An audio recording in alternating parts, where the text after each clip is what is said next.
buy one? We only buy one?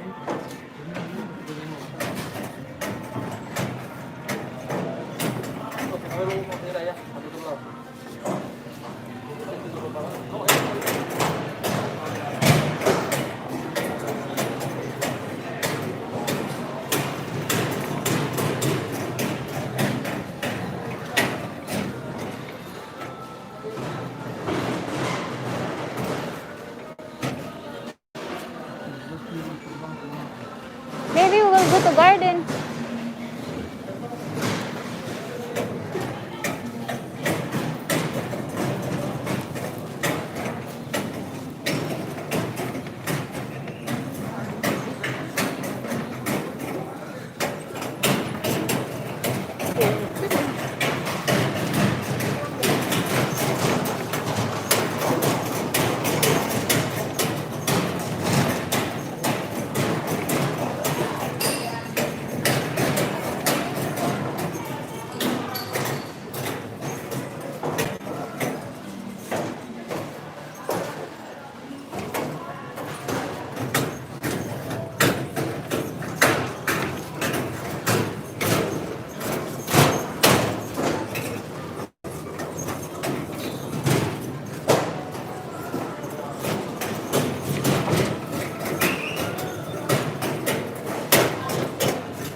Ay, that's a lot.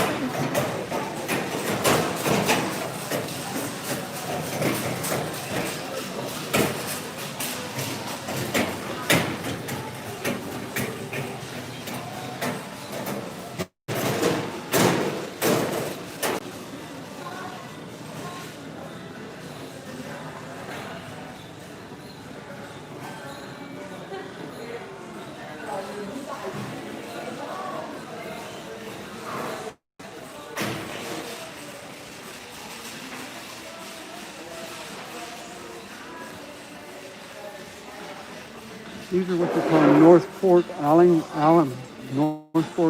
pine, and they originate in Hawaii. And the developer of Lehigh Acres decided when they started building homes, they put these things everywhere. Wow. And that's those big giant trees, and nobody likes them now. I see.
I like that one.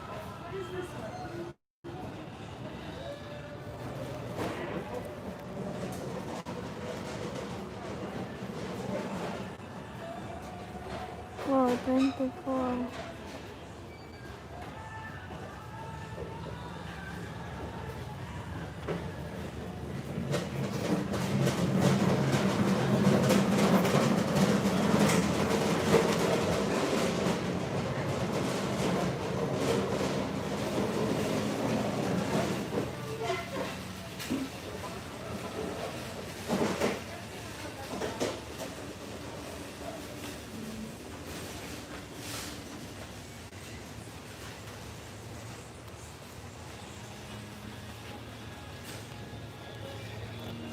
I like the other plants.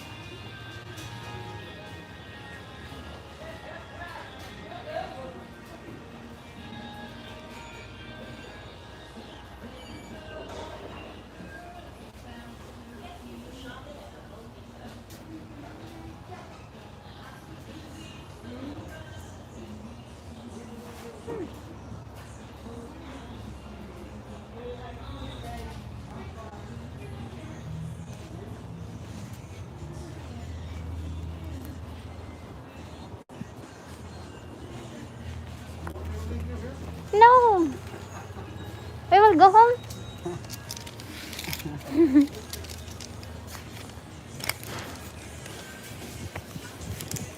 I like the flowers.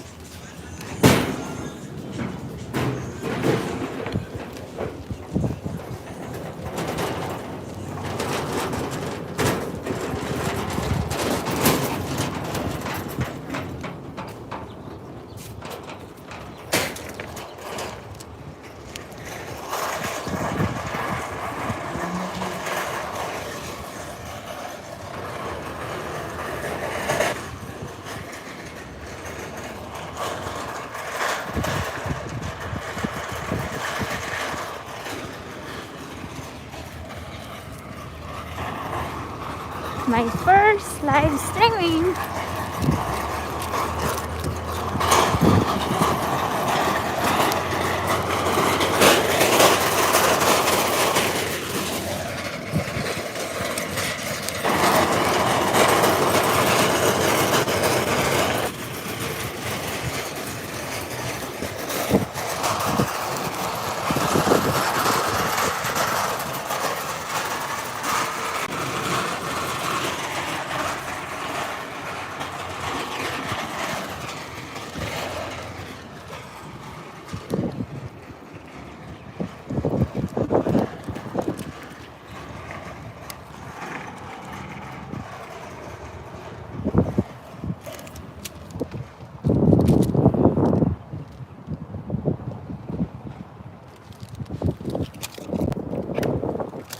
Oh my, this is big.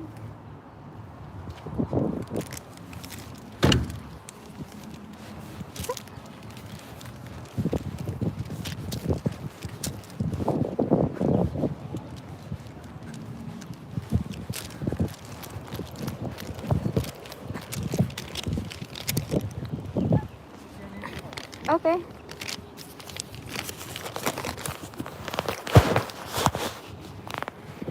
Okay. Okay.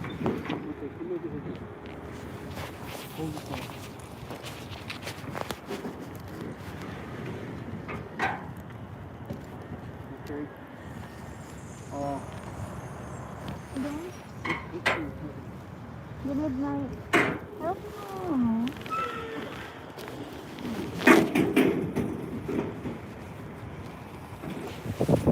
You need No, no, no, no, no. what should I In help? the center. This? Yes. One. Oh, wow, it's heavy. I know. Walk over that way.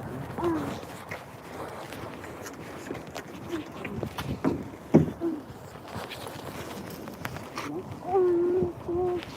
Yeah. Like that.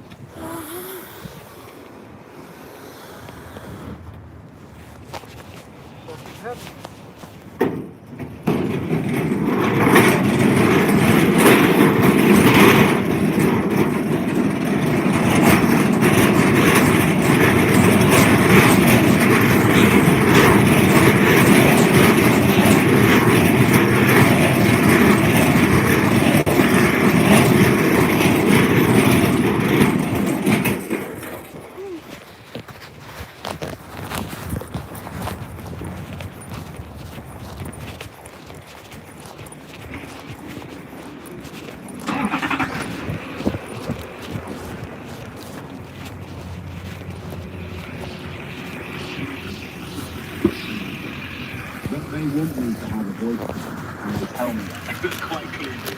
But I mean, some of the best things I've ever done, I've hated. Like school dinners was 18 months of hell. And they didn't want me there, the kids didn't want me there. even the parents didn't want me there. Half the head teachers didn't want me there. And then the minute it was broadcast, the concept of change and It'd be making nice if change we could buy across one a of those in school the or Philippines. 56 schools in that particular experiment.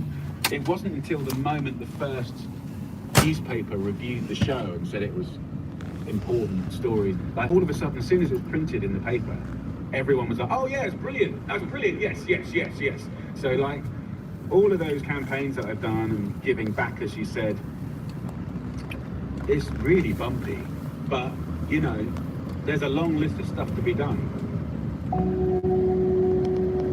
Jamie, thanks so much for your time. It's been a real pleasure chatting with you on Milk Street. Thanks. Thank you so much for having me.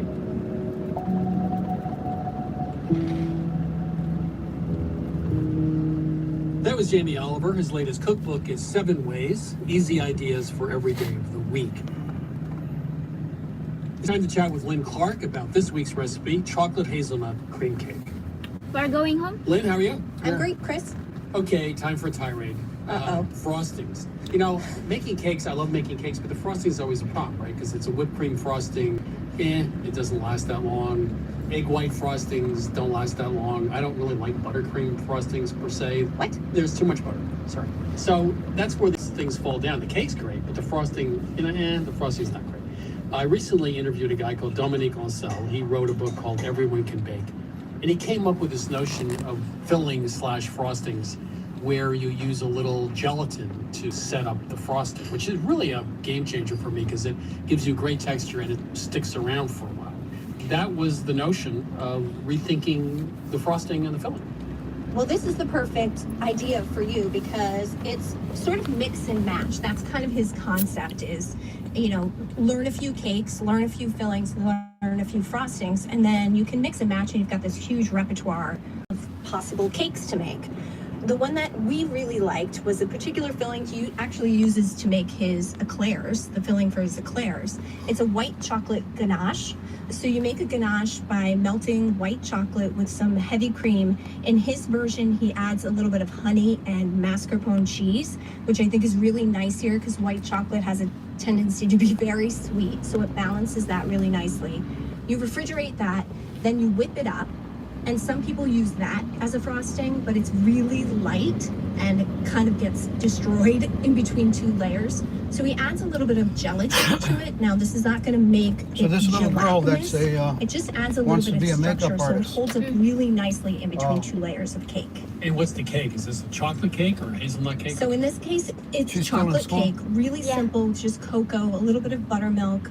When it comes out of the oven, we cut the cake into 2 layers and we brush the cake with a simple syrup, which has a little bit So of how many espresso more powder in it, coffee and espresso, followers do you really have? bring out the flavor of chocolate. I This got simple syrup makes the cake really nice and moist and keeps the 1026. exterior crumbs from drying out. 76. 76. So we have the cake, we have the filling.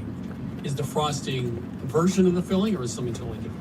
And this is my favorite kind of cake making where you take one thing and you make it 2 things.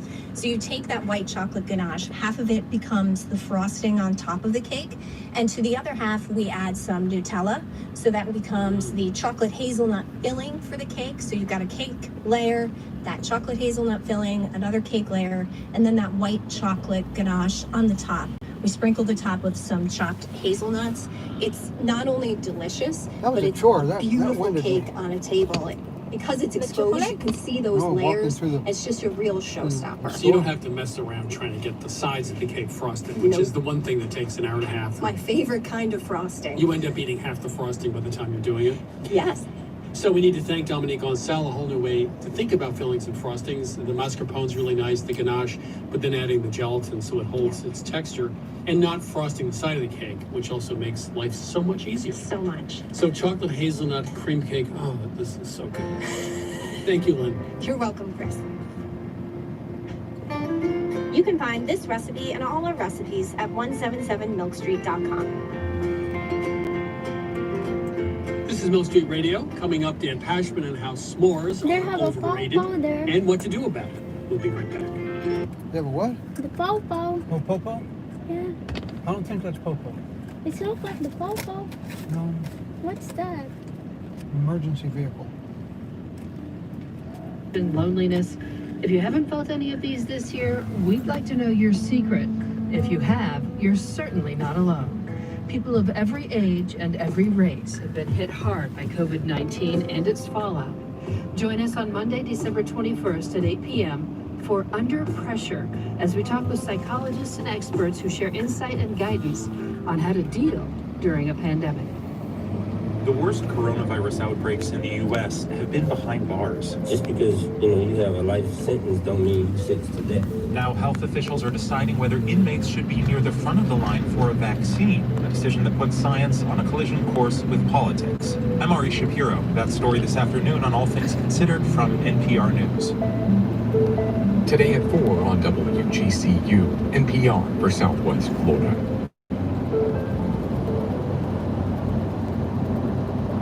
I'm Christopher Kimball, and you're listening to Milk Street Radio. Right now, Sarah and I will answer a few more of your cooking questions. Welcome to Milk Street. Who's calling? Hi, this is Les from Cape Cod. How can we help you today? Well, I hope you can explain a mystery about a missing ingredient.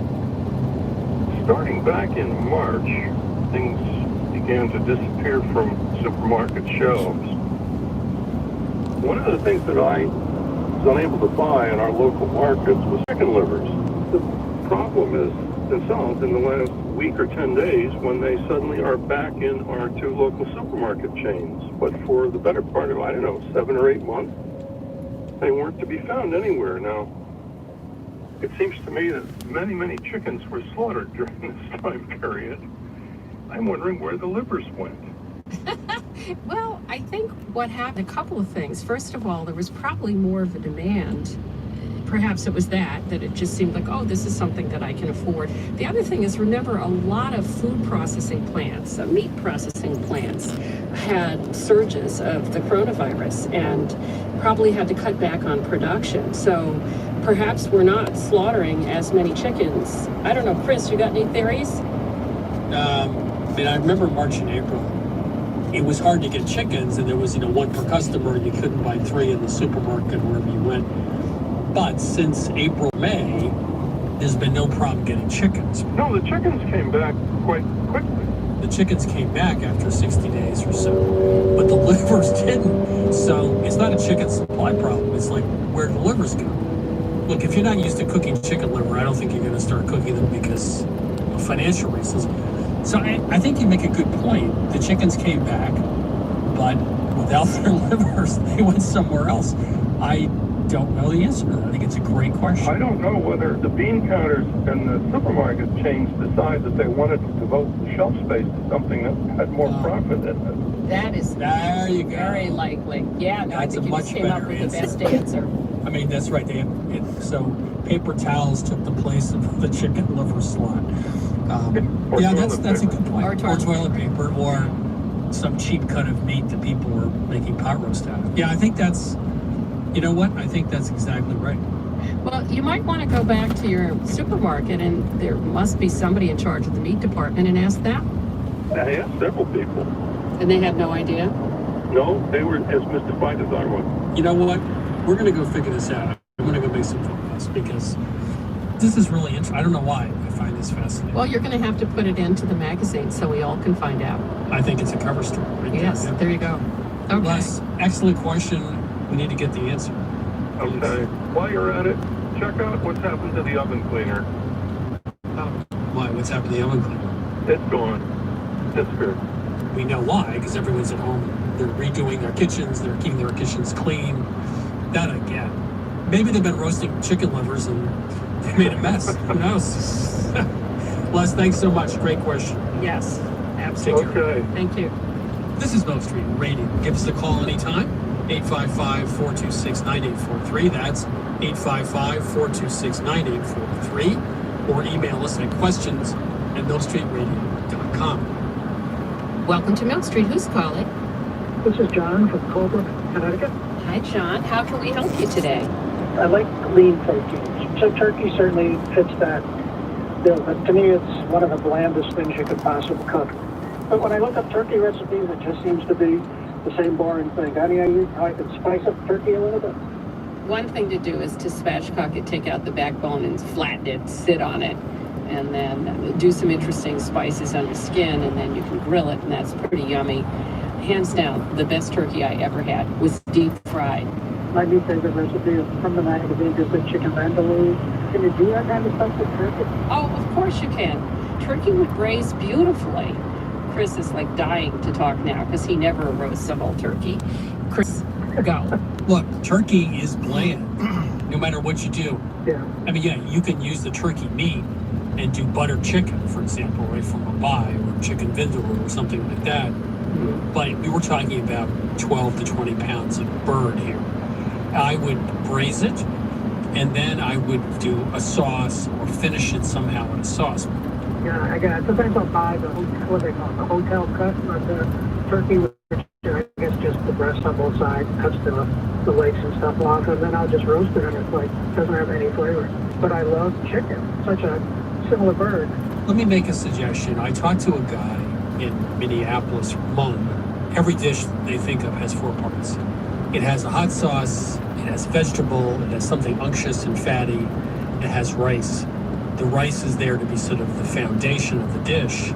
If you think of turkey as the bland foundation of the dish, and then you have something spicy, you have something unctuous, you have other things with it or on it. It's not about changing the turkey, it's about what you put with the turkey. I'm going to throw in one last thing. I found a recipe in an old Italian cookbook. I adapted it and used it with a whole chicken, separate the skin from the meat, and then I made a mixture of grated zucchini that you salt and squeeze and saute with some onions, and then you combine it with some ricotta cheese and Parmesan cheese and herbs and lots of garlic, and you stuff it under the skin.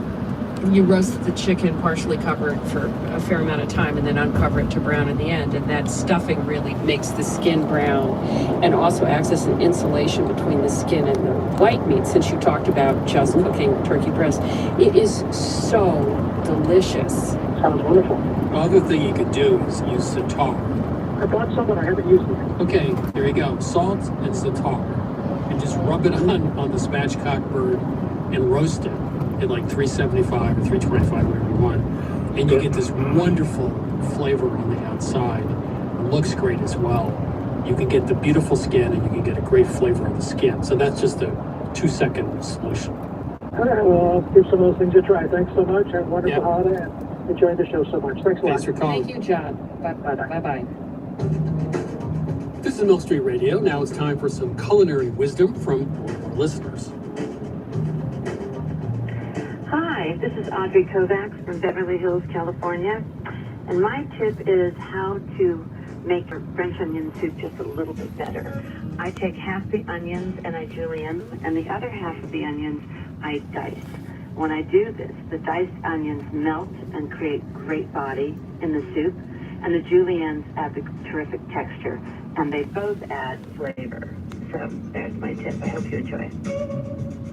If you'd like to share your own cooking tip, please go to 177millstreet.com/radio tips.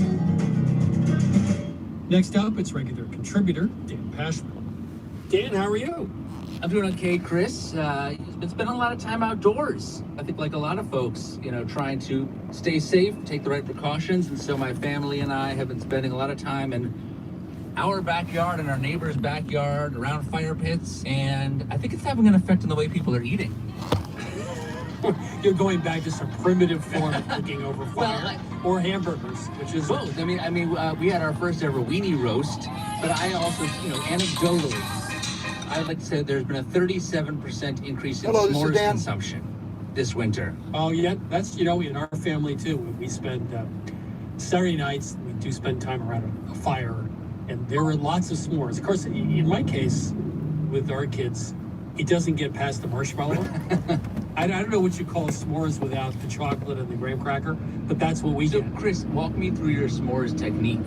Well, as I said, the technique is to buy a bag of marshmallows and get a large stick. But there is a technique to the marshmallow.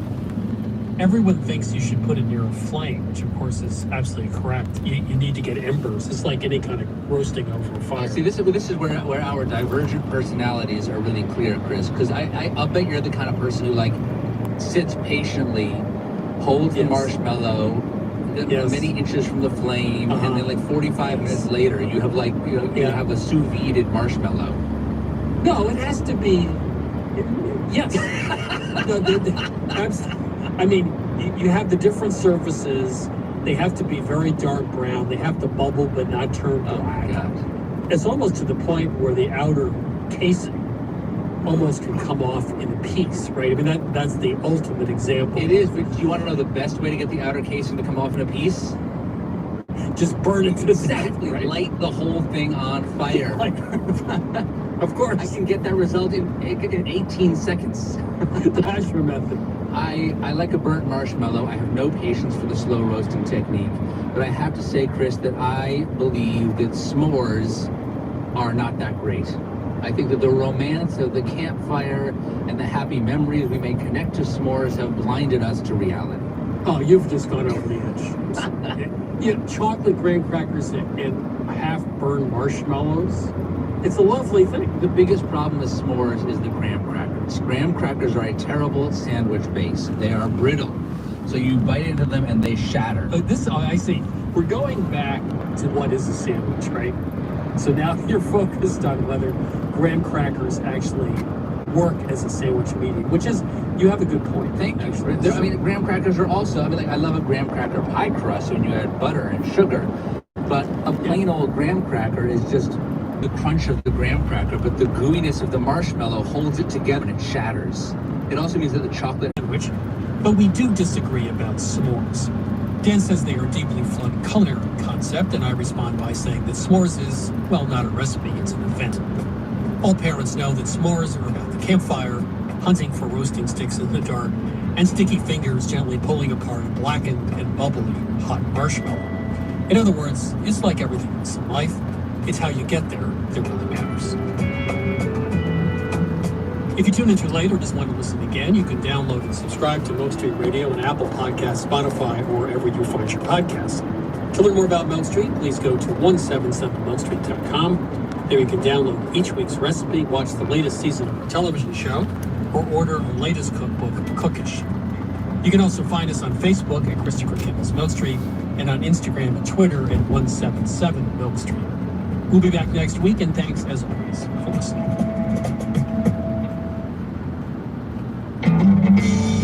Christopher Kimball's Milk Street Radio is produced by Milk Street in association with GBH. Executive producer, Melissa Baldino. Senior audio editor, Melissa Allison. Executive producer, Tanya Ott. Associate producer, Jackie Nowak. Production assistant, Sarah Clapp. Production help, Debbie Paddock. Additional editing by Sydney Lewis. Audio mixing by Jay Allison at Atlantic Public Media in Woods Hole, Massachusetts. Theme music by Tubab Crew. Additional music by George Brandel Eggrock. Christopher Kimball's Milk Street Radio is distributed by the Public Radio Exchange. It's Friday.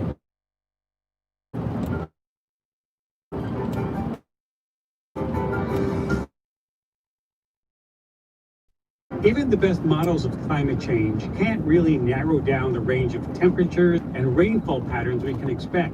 But perhaps peering can help us better picture the Earth our children will inherit. Even in the Pliocene, which we consider a moderately warm greenhouse climate, Greenland's size, that's extraordinary. Plus, mapping out the microbiome on your tongue.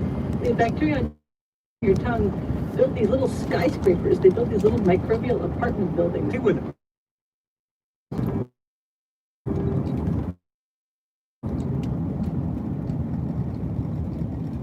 Live from NPR News, I'm Lakshmi Singh.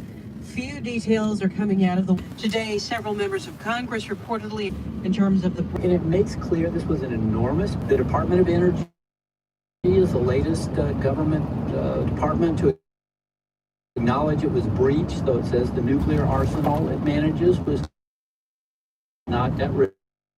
Could have an impact on many doctors, nurses, and... You want to go where? Sebalat? Here. Ah, okay.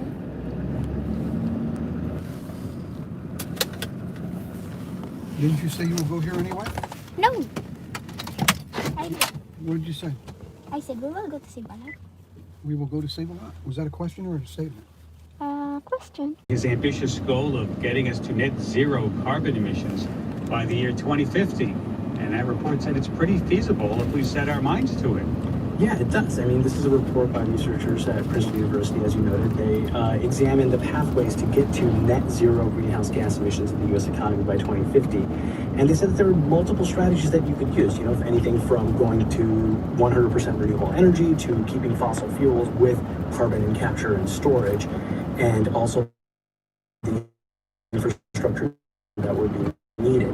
Now, they said that, a lot of the technology is already there and that many of these changes are already underway, but we would need a lot of drastic changes in the near future as well. Things like shutting down all coal power plants by roughly 2030, and by 2030, half of all new cars would have to be electric. We would need new high voltage transmission systems and even pipelines to move captured carbon dioxide around the country. But one of the things they also found was that this would cost about $2.3 trillion over the next 10 years, which is roughly in the same ballpark as what we would be spending anyway in terms of our energy infrastructure. And so they're saying that we're going to be spending this money anyway, let's do so thoughtfully in a way that actually helps us meet our climate change ambitions. And as far as Biden's chances of making good on his pledge, his team also announced several new key appointments this week who might be influential in getting us there. I'm speaking about yesterday. New Mexico Representative Deb Haaland was picked for Interior. She's both the first Native American tapped for the job and a big opponent of oil drilling and the Arctic Wildlife Refuge. Good news for the climate goals. Right, yeah, as they say in D.C., the personnel is policy. And yes, Representative Deb Haaland, a member of the Laguna Pueblo, has a track record of opposing, mining and drilling on public lands. The Interior Department is kind of overlooked as an environmental agency, but it has jurisdiction over 20% of land of the U.S., and those lands produce about 1/5 of the country's greenhouse gas emissions. There's a lot of mining and drilling, but she has a track record of opposing a lot of that and supporting Native American rights. And so it's very likely that that will be something that will shake out in the future if she takes over this department. Plus, we have the other picks this week of Michael Regan for EPA and Gene McCarthy. Yeah, that's right. Michael Regan is the head of North Carolina's Department of Environmental Quality, and Gene McCarthy. We are home. That is our house.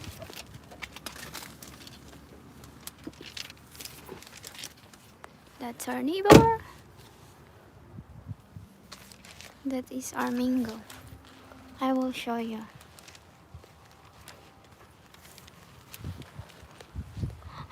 That is our neighborhood.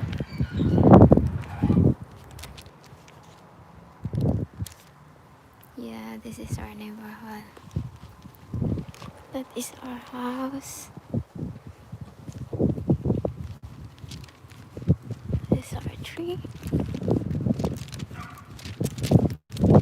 That's our neighbor.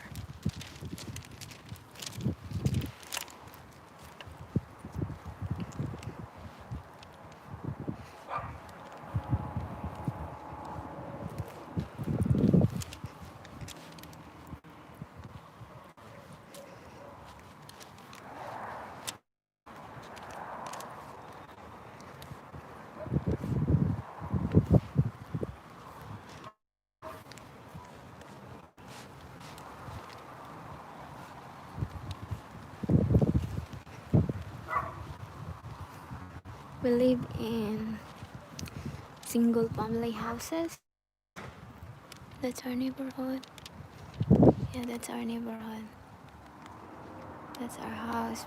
Our small.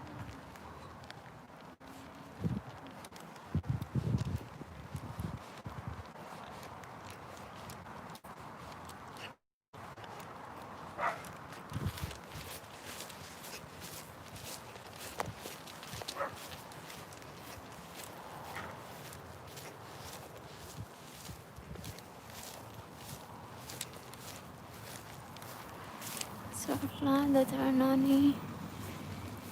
Other plant.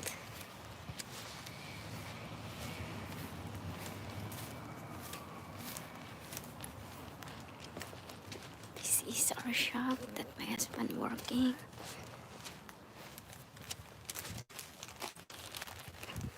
That's the wood that we buy in Home Depot. Yeah, that's the wood. That's the wood. It's very heavy that we bought in Home Depot. That's for the jewelry cabinet. I will bring the... Where's my milk?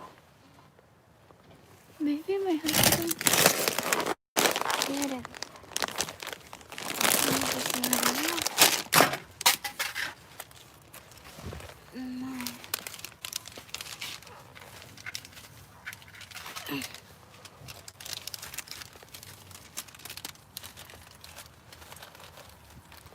Did you bring my milk? What? Yes.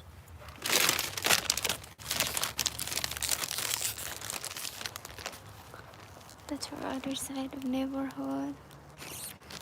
Yeah, I will show you the other side.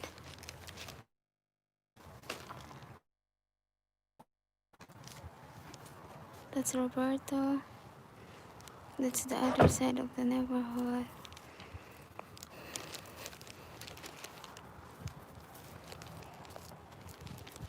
That's our lichinat. That's our malunggay. That's our jackfruit, the papaya died. Other stuff.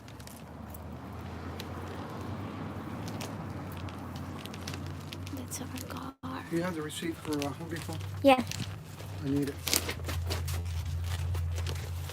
To put in the office? Yes. Okay. That is our garden. Simple lang.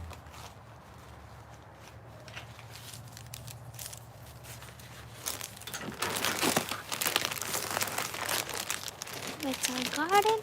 That's our cactus. That's our car. This is our house. We have a lot of plants. Another lichinat. Roses. Yeah, this is the beautiful roses. They have alugbati. And this is our eggplant. Dragon fruit. Dragon fruit. The roses there's died. Dragon fruit there. Lemongrass. Moringa. Tomato.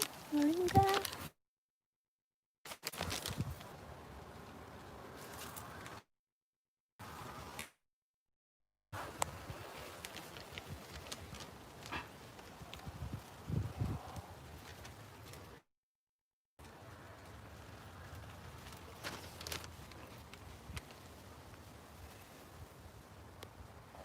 That's right.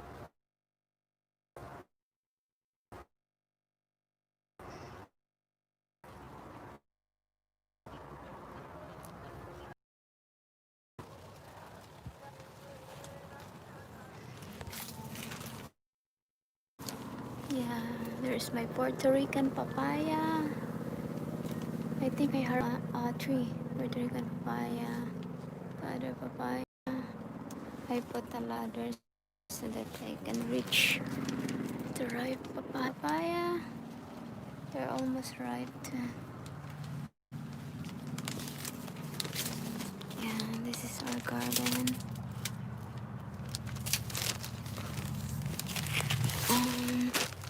This is my sweet potato. Moringa, my moringa. Lemongrass. Spinach or spinach. My moringa. My husband have a stuff there to put. Chili, onion. There have a leek. My other papaya in our main garden.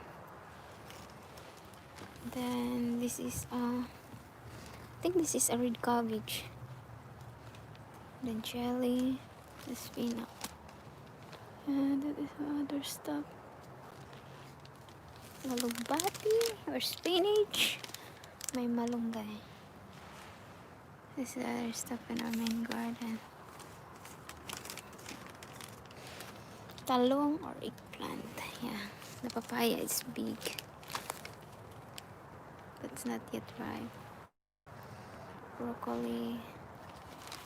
Yeah, this is the and they have a dragon fruit there, and also here they have a dragon fruit. The other not yet sprouting.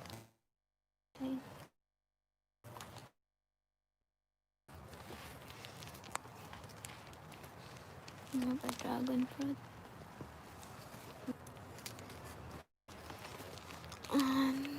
Yeah, that is albati or spinach. My other dragon fruit. Yeah, my other dragon fruit's there.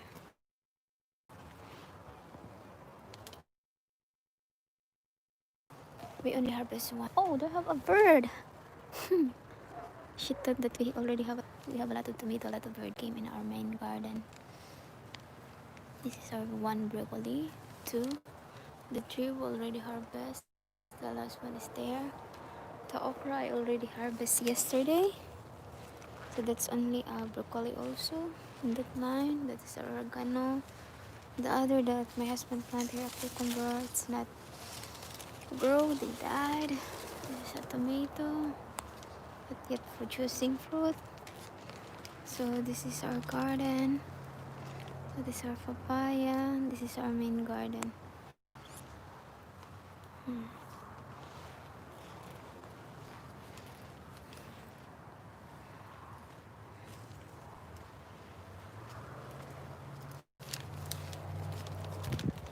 That is my oregano. Yeah. So broccoli, my okra. This one is broccoli, tomato, and beans. This one is broccoli. The other stuff there, I think that is a cauliflower, broccoli. This is Chinese pichay, eggplant, bell pepper, jelly, red cabbage, onion, and leek. That is the stuff in our garden. Then that is, oh, the bird is hiding. That's a brain cactus. This is a cucumber. Why the bird is hiding? This image is hiding. She look like a human. Yeah, this is our shop. This is our lanai. This is our Thai chili. We only bought a little one. But the more success chili is this big one. It looks like cherry, but it's not. Yeah, that is cabbage. Then Chinese pichay. That is a broccoli. This is our pineapple.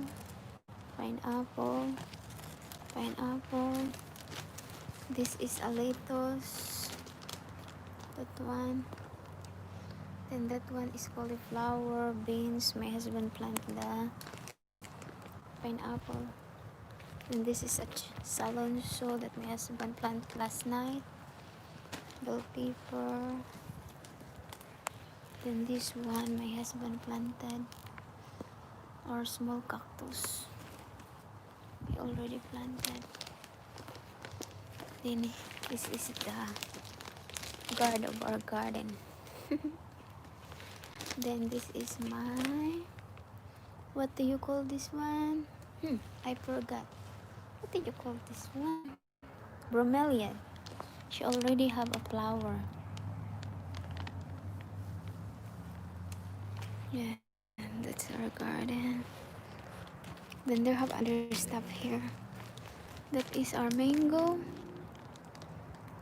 Last year we have a lot of fruits of mango. It's very sweet, but I like the green one. I love the green one, especially to eat with salt. It's yummy. Okay. The other guard. This is our backyard. The boat we bought, so we are planning to sell this boat because it's so heavy for the two of us when we go to kayaking or to fish, because my husband love to get oyster or the snow crab. This is our house and our backyard gardening. That is our tree, and that one, the cactus, the mama cactus my husband planted. I already have a video but I not yet uploaded. This one is very cool. That's one. It's very nice.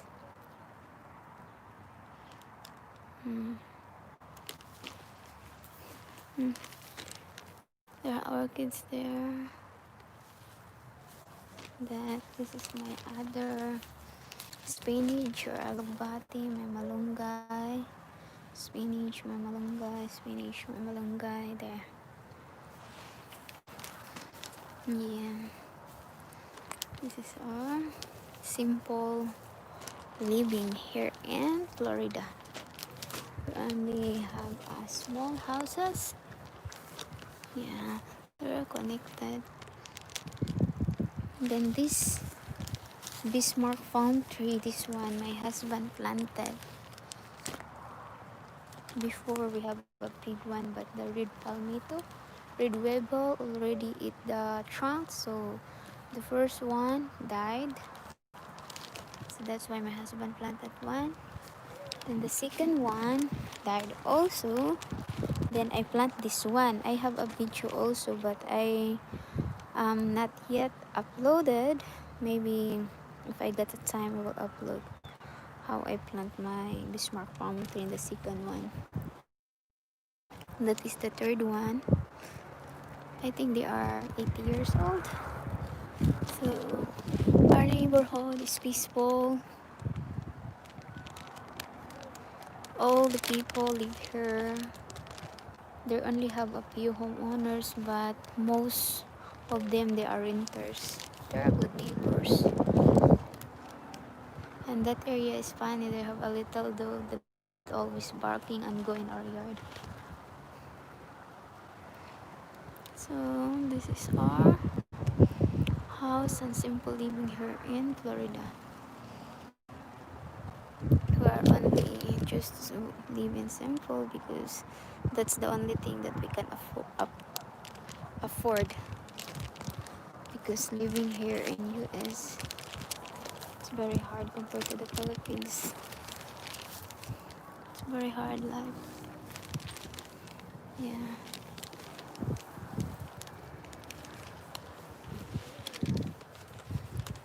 That is our outside faucet.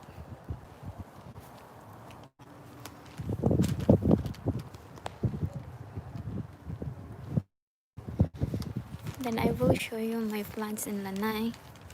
I still have a plant in Lanai. It looks like they have a bird there. Sometimes there have a lot of snake here in our backyard. That's why I'm shouting to my husband because I don't like snake. We have one statue, two, three, 4, 6, 7. We have 8 statues in our backyard. I think I already showed you our garden. That pot is a lot. I buy that $50 flea market.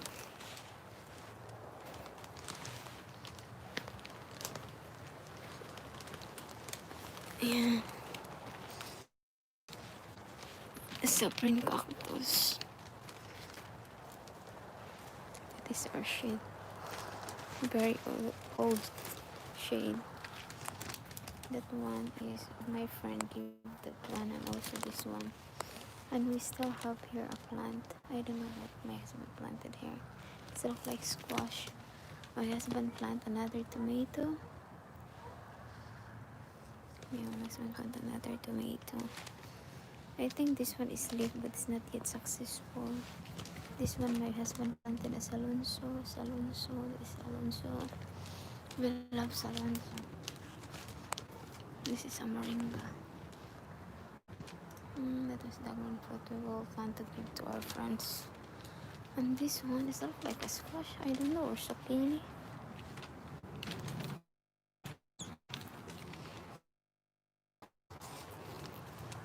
Yeah, the other moringa there. I love the roses. I really like it.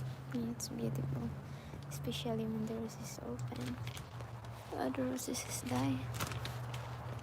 In this one, my husband called me Emino. I forgot the name of this one. Yeah. I forgot the name.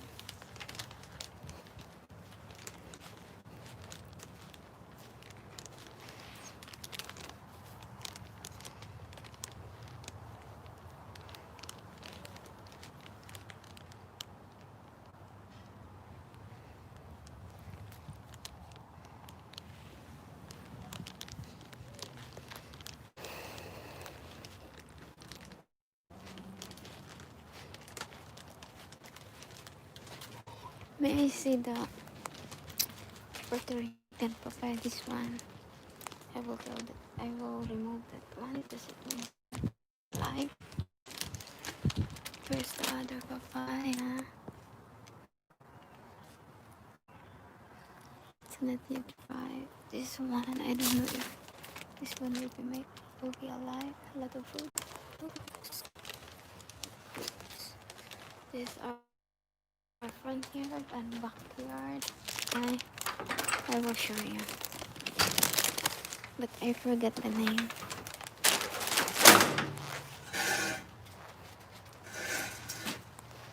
I forget the name of this one.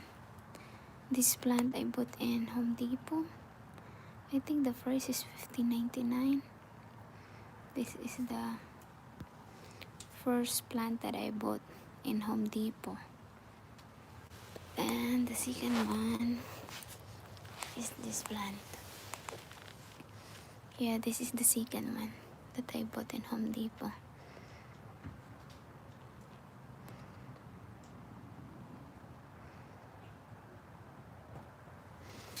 This is the third one.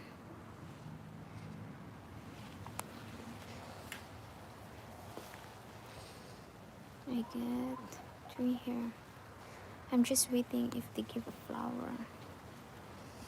Kailan kaya ano sa siya mohatag og flower or ing ana ra jud siya tanam ra jud.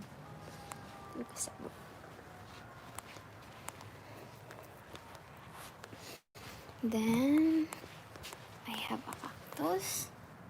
This is the baby. The mom is already planted there. And this one we already put this one in Home Depot also. This one is the baby.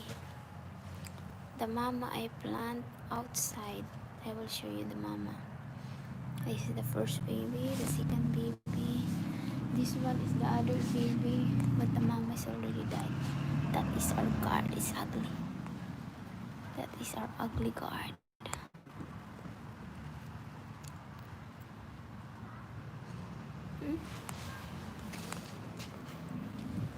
My husband liked that one.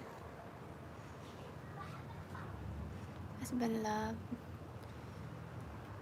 the sea and also the bird. I like the bird too. And this old man. I harvest the seeds of the alugbati. I already harvested. I will show you the other. This is our messy shop where my husband will build the cabinet. It's very messy.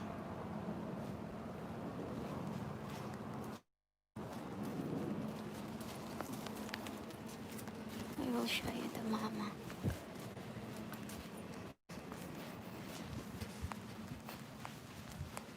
Yeah, that is our messy. This one is built. This is our old refrigerator. This is my husband built cabinet. I love that bike. Motherland. I love that bike. I miss that early in the morning we're biking in our neighborhood. It's very nice.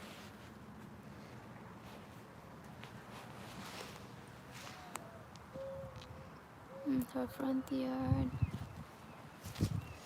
Before there have purple cattleya, but now it's already died. The purple cattleya.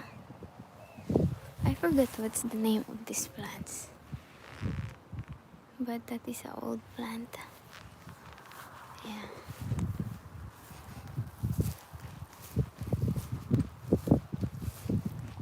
Something. Who's doing that one? I never do that. It look like a dog. This is the, what do you call this one? Like gumamela in the Philippines here. I forgot. What's the name here? I planted one.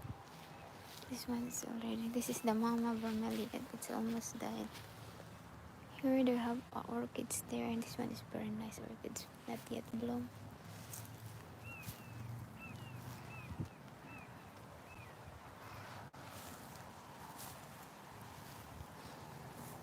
I plant this one too.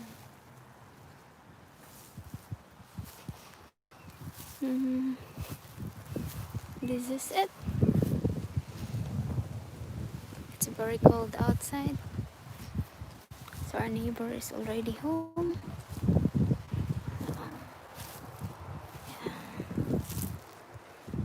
This is it. Our neighbor's already home. Yeah, the car is there. So there. They're already home. Yeah, the car is there.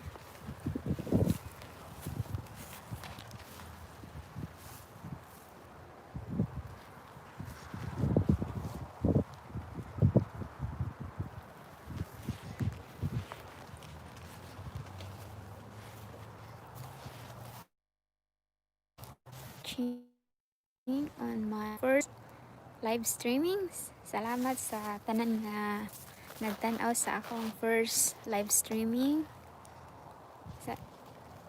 Papasalamatan kaayo ko na gitanaw mo or nanonood kayo sa first live streaming ko. Thank you or maraming salamat. Ito po yung buhay namin dito sa Florida. Mas gusto ko pa pong tumira sa Pilipinas kaysa dito. Ang hirap ng buhay dito, lalo na kung wala kang trabaho. Dapat magpakatatag at dapat maging focus ka at mag-aral para matuto mag-drive, kasi di ako marunong mag-drive. Lalo na sa Pilipinas, di ako nakapag-drive. So dito sa sa ibang bansa, kailangan matatag ka or matapang, kailangan matuto at mag-aral ng mabuti para makapagmaniho. Kasi di ka makalabas ng bahay kung di ka marunong mag-drive. Except magpahatid ka sa asawa mo. Lalong-lalo na kung may trabaho ka na, mahirap. Kailangan marunong ka mag-drive para makapagtrabaho at makatulong sa pamilya mo sa Pilipinas. Kasi kung di ka maging matyaga sa pag-aaral, kasi dito dapat mag-take ka muna ng drug and alcohol test bago ka mag-take ng knowledge test for learner's permit. Then tapos makapasa mo sa knowledge test para sa learner's permit, yun, magro-road test ka na kung makapasa ka. At dapat magpaturo ka sa asawa mo sa pagmamaniho, kasi nakakatakot dito magmamaniho. Nakatry ako na magmaniho, muntik na akong makasagasa kasi sabi ng husband ko, need ko mag-U-turn. Tapos first time ko mag-drive, kaya nahinto din na muna ako na pinapadrive ng asawa ko. Sabi niya, kailangan ko magsipag mag-aral para mag-takes ng knowledge test para magkaroon ako ng learner's permit bago niya ako isalang ulit sa pagmamaniho. Kasi kadalasan pag may trabaho yung asawa ko, ang hirap. May trabaho siya tapos may bibilhin sa Home Depot or sa Lowe's, ang layo, di pwede malakad. Then ako walang learner's permit, din niya ako pagsabihan na bumili ka doon. Tapos di ako makalabas kung wala yung asawa ko. Yun. Practicalisod. Yun ang mahirap. Kaya dito sa ibang bansa, kung halimbawa mag-domestic, talaga kailangan matapang ka kasi malayo sa pamilya. Totoo, mamimiss mo yung pamilya mo sa Pinas, pero kailangan mong isipin kung paano ka makakatulong sa pamilya mo. Lalo na ako. Marami kaming magkakapatid. Biruin mo, 11 kami. Tapos, yung ibang mga kapatid ko, may mga anak na, kasi mayroon ng sariling pamilya, lalo na yung bunso ko, di nakapagtapos ng high school. 12 kami lahat, ako lang yung nakapagtapos, kasi yung mama ko, di marunong magbasa, illiterate, tsaka yung mama ko, wala na siyang mama at tsaka papa, kasi namatay na 8 months pa ata yung mama ko, yung bumubuhay sa mama ko yung half sister niya. Kaya nagpapasalamat din ako sa half sister niya kasi binuhay niya yung mama ko. At yung mama ko naman, ginampanan niya bilang isang mabuting ina. Yung prioridad ng mama ko is mapakain lang kami kasi mahirap lang din kami. Yun, mahirap kasi sa Pilipinas. Dito naman, medyo angat dito sa ibang bansa.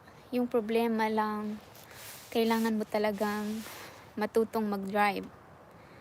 Lalong-lalo na kung nervous ka kasi ako, madali lang akong ma-nervous. Lalong-lalo na sa pagmamaniho, nasa kalsada, or marami ng sasakyan. Yun, umaatake yung nervous ko. Ang hirap kaya. Kaya, yun masasabi ko.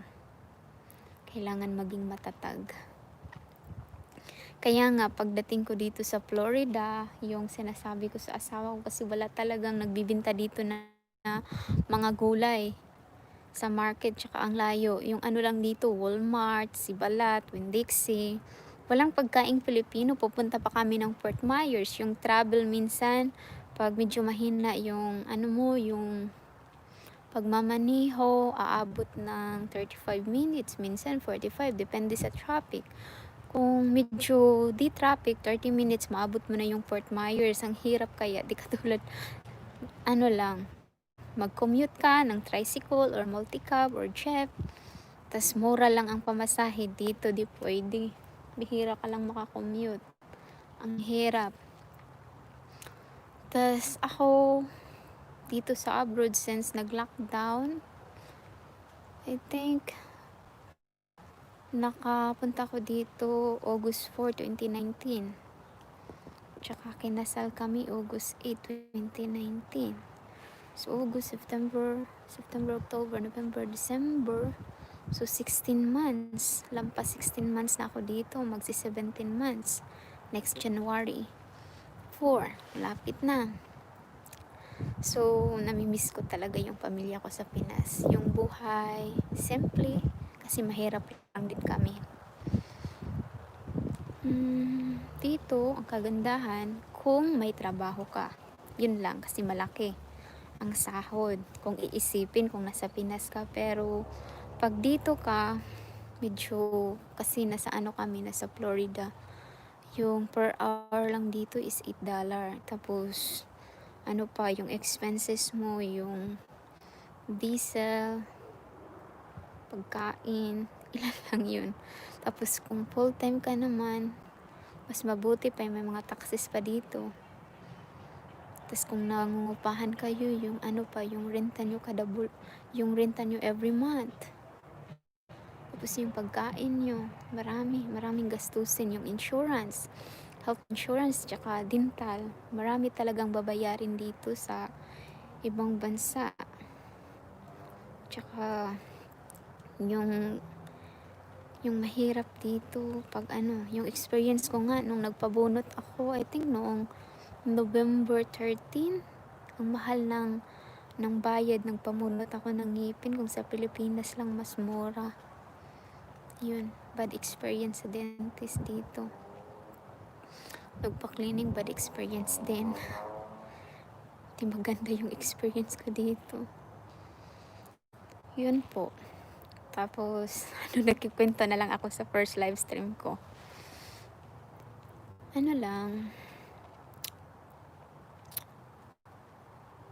Siguro ngayon magto 2 PM na dito. Sa mga kaibigan ko na nanonood, salamat po. Daghan kayong salamat sa akong mga friends nga nanood. Tako kay siyag tabang para sa ko WhatsApp mao nag-try ko nga mag live streaming pang dagdag ng WhatsApp ko po kasi maliit pa po yung WhatsApp ko. Gusto ko sana na ma-monetize na pero ang hirap kunin ng WhatsApp, yun ang pinakamahirap. Sa pamilya ko naman, namimiss ko na kayo, mag-ingat kayo lagi dyan at huwag yung pabayaan yung sarili niyo. At sa mga katrabaho, co-workers, relatives, salamat sa pagsuporta at pag-subscribe. To all my friends, thank you so much. I really appreciate for supporting my YouTube channel and also for watching my YouTube video. It really helped. I really appreciate. Then, thank you so much for always updating my YouTube channel that I think I upload this month every day video so that it will help for my public watch hour. It's really hard to reach that 4,000 public watch hour. Salamat kay sa tanan ilabi na mga ormokanon, mga kauban sa trabaho, ako silingan, ako mga kaila. Salamat jud kaayo sa lahat ng mga kaibigan ko sa Pilipinas or dito sa ibang bansa, lalong-lalo na dito sa Florida. Maraming salamat sa pagsuporta at higit sa lahat sa asawa ko kahit may tupak paminsan-minsan kasi nagagalit yung asawa ko pag nakatutok ako sa phone kasi nagmo-monitor ako kung ilan na yung subscriber ko, kung ilan na yung watch hour ko. Pagsasabihan naman ako ng asawa ko all the time, you're always watching your phone. Yun, mahirap pag may asawa ka, kailangan mong intindihin, bigyan ng time. Kahit binibigyan mo naman yung mga trabaho, gawain dito sa bahay, iba talaga pag may asawa ka. Kaya mag-a-adjust ka kahit mas matanda siya sa'yo para walang gulo, para paging peaceful yung yung pagiging asawa niyo.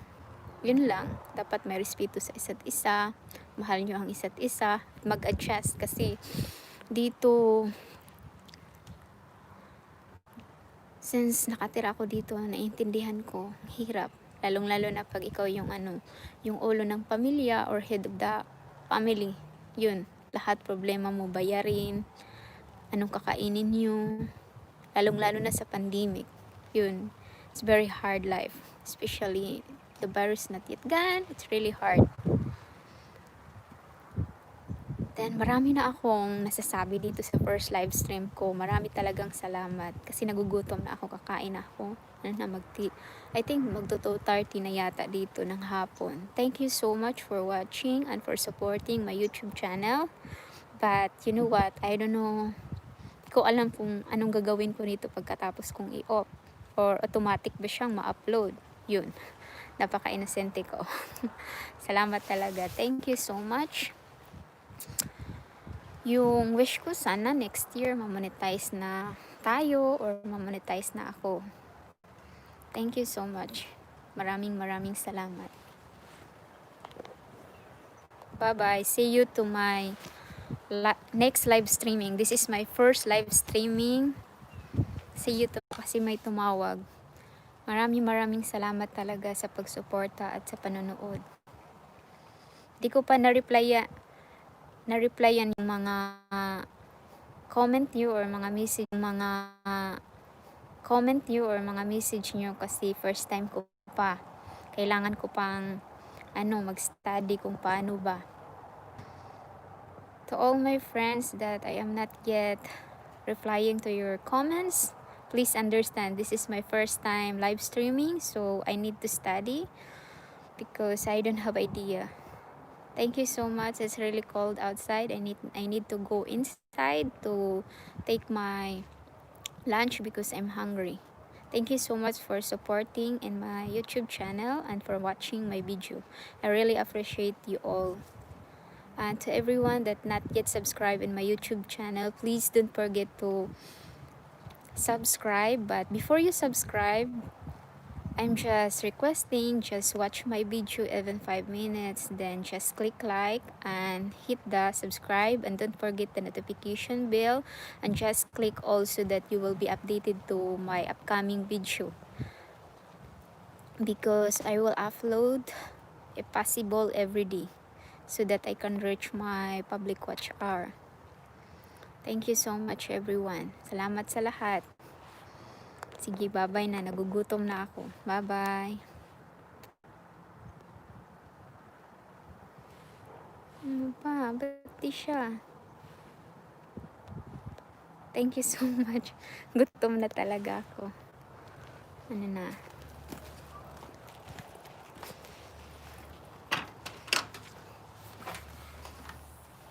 Bye-bye.